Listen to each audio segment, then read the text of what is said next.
How to fix Maya card delivery failed. Now, if your card delivery has failed on Maya, you must contact Maya support via Maya Help Center. Now, to do this, open your browser and type in Maya support, and you'll find the first link from them, which is Contact Us link. So you just have to tap on the Contact Us link, and over here you have to look for their phone number if that's what you prefer, right? So if you want to contact them for your phone number, you can see all of their toll-free number for Maya Center concerns or app concerns, and just call them and let them know, and they will check for delays, which can take up to 4 working days for Metro Manila and up to 10 working days for other areas. And once you've done that, you should be able to help you address these issues directly from Maya.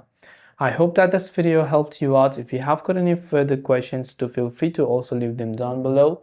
Thanks for watching till the very end of the tutorial, and see you soon in the next video.